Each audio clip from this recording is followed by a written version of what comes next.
ಗೌರಿಬಿದನೂರು ನಗರದ ಡಾಕ್ಟರ್ ಎಚ್.ಎನ್. ಕಲಾಭವನದಲ್ಲಿ ಆಯೋಜಿಸಿದ್ದ ರಾಷ್ಟ್ರೀಯ ರೈತರ ದಿನಾಚರಣೆಯಲ್ಲಿ ಮಾಜಿ ಪ್ರಧಾನಿ ಹಾಗೂ ಹಸಿರು ಕ್ರಾಂತಿ ಹರಿಕಾರ ಚರಣ್ ಸಿಂಗ್ ಭಾವಚಿತ್ರಕ್ಕೆ ಪುಷ್ಪ ನಮನ ಸಲ್ಲಿಸಿ ಮಾತನಾಡಿದ ಶಾಸಕ ಪುಟ್ಟಸ್ವಾಮಿಗೌಡ, ಈ ಹಿಂದೆ ದೇಶದಲ್ಲಿ 75% ಕೃಷಿ ಅವಲಂಬಿತರಾಗಿದ್ದರು.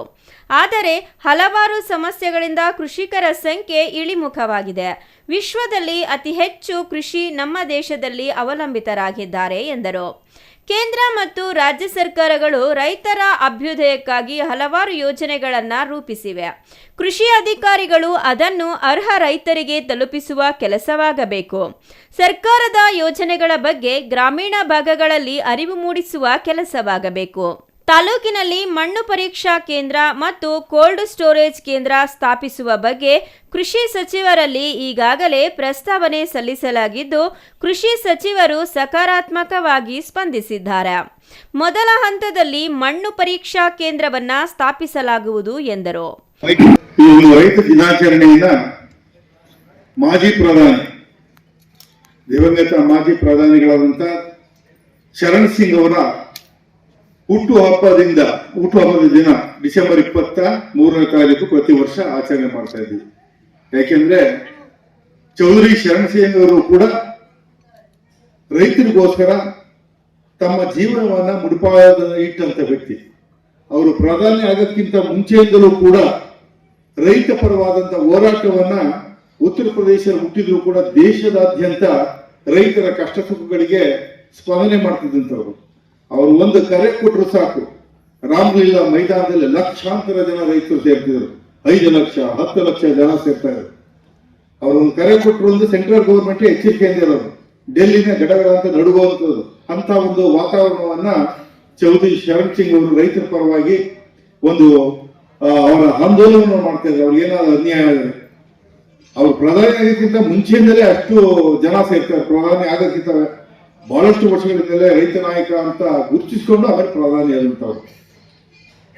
ಅವರ ಜನ್ಮ ದಿನಾಚರಣೆಯಿಂದ ರೈತ ಒಂದು ದಿನಾಚರಣೆಯನ್ನು ಮಾಡೋದು ನಿಜಕ್ಕೂ ಕೂಡ ಅರ್ಥಗರ್ಭಿತವಾಗಿದೆ ಅಂತ ನನ್ನ ಭಾವನೆಯನ್ನು ಇಟ್ಕೊಂಡು, ಅದಕ್ಕೋಸ್ಕರ ನಿನ್ನೆಲ್ಲ ರೈತ ಬಾಂಧವರಿಗೆ ರೈತ ದಿನಾಚರಣೆಯ ಒಂದು ಶುಭಾಶಯಗಳನ್ನ ಕೊಡ್ತೀನಿ.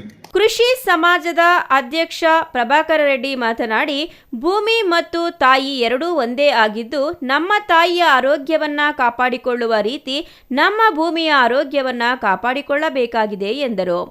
ಅತಿಯಾದ ರಸಗೊಬ್ಬರಗಳ ಬಳಕೆಯಿಂದ ಭೂಮಿಯಲ್ಲಿನ ಫಲವತ್ತತೆ ಕಡಿಮೆಯಾಗುತ್ತಿದೆ. ಈ ನಿಟ್ಟಿನಲ್ಲಿ ಸಾವಯವ ಗೊಬ್ಬರವನ್ನು ಉಪಯೋಗಿಸುವ ಮೂಲಕ ಕೃಷಿ ಚಟುವಟಿಕೆಗಳನ್ನು ಮಾಡುವುದು ಸೂಕ್ತವಾಗಿದೆ ಎಂದರು. ರೈತರ ಬಗ್ಗೆ ಒಂದು ಕಲ್ಪನೆ ಇಟ್ಕೊಂಡು ರೈತರು ಕೂಡ ನಾವು ಗೌರವವನ್ನು ಸೂಚಿಸಬೇಕು.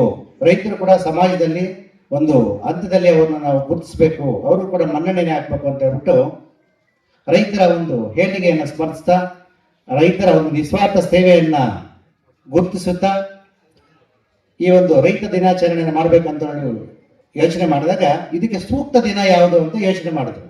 ಆಗ ರೈತರ ಬಗ್ಗೆ ಅಪಾರ ಕಾಳಜಿಯನ್ನು ಹೊಂದಿರತಕ್ಕಂತಹ ಚೌಧರಿ ಚರಣ್ ಸಿಂಗ್ ಅವರ ಒಂದು ಜನ್ಮದಿನ ಏನಿದೆ, ಯಾಕಂತ ಹೇಳಿದ್ರೆ ನಾವು ನವೆಂಬರ್ ಅಲ್ಲಿ 14ನೇ ತಾರೀಕು ಮಕ್ಕಳ ದಿನಾಚರಣೆ ಆಚರಣೆ ಮಾಡ್ತೀವಿ. ಅವತ್ತು ಮಕ್ಕಳ ದಿನಾಚರಣೆ ಯಾಕಂತ ಹೇಳಿದ್ರೆ ನಿಜವಾಗ್ಲೂ ಅವತ್ತು ಮಕ್ಕಳ ದಿನಾಚರಣೆ ಅಲ್ಲ, ನೆಹರೂಜಿ ಅವರು ಹುಟ್ಟಿದ ದಿನ.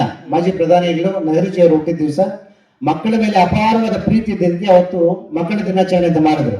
ಅದೇ ರೀತಿ ರೈತರನ್ನ ಮಕ್ಕಳಂತ ಕಂಡು ರೈತರ ಏಳಿಗೆಗೆ ಸದಾ ಶ್ರಮಿಸಿರ್ತಕ್ಕಂತಹ ಚೌಧರಿ ಚರಣ್ ಸಿಂಗ್ ಅವರ ಒಂದು ಜನ್ಮದಿನವನ್ನ ರೈತರ ದಿನಾಚರಣೆಯಾಗಿ ಮಾಡಿದ್ರೆ ಅತ್ಯುತ್ತಮವಾಗಿರುತ್ತಂತ ಯೋಚನೆ ಮಾಡಿ ಅವತ್ತು ದಿನವನ್ನ ರೈತ ದಿನಾಚರಣೆಯಾಗಿ ಇವತ್ತು ರಾಷ್ಟ್ರೀಯ ರೈತರ ದಿನಾಚರಣೆ ಏನಿದೆ ರಾಷ್ಟ್ರೀಯ ರೈತ ದಿವಸ ಅಂತ ಇದು ಮಾಡ್ತಾರೆ. ಕೃಷಿ ಇಲಾಖೆ ಸಹಾಯಕ ನಿರ್ದೇಶಕ ಮುನಿರಾಜು ಮಾತನಾಡಿ, ಹವಾಮಾನ ವೈಪರೀತ್ಯ, ಕೂಲಿ ಆಳುಗಳ ಸಮಸ್ಯೆ, ತಾಂತ್ರಿಕ ಪರಿಕರಗಳ ಹಾಗೂ ಅನಿಶ್ಚಿತ ಮಾರುಕಟ್ಟೆಯಿಂದ ರೈತರ ಕೃಷಿ ಚಟುವಟಿಕೆಗಳಿಗೆ ಹಿನ್ನಡೆಯಾಗಿದೆ. ರೈತರು ಕೃಷಿ ಚಟುವಟಿಕೆಗಳ ಜೊತೆಗೆ ಉಪಕಸುಬುಗಳಲ್ಲಿ ತೊಡಗಿಸಿಕೊಳ್ಳುವ ಮೂಲಕ ಆರ್ಥಿಕವಾಗಿ ಅಭಿವೃದ್ಧಿ ಹೊಂದಬಹುದಾಗಿದೆ ಎಂದರು. Manjunath, CTV news, Gauribidanur.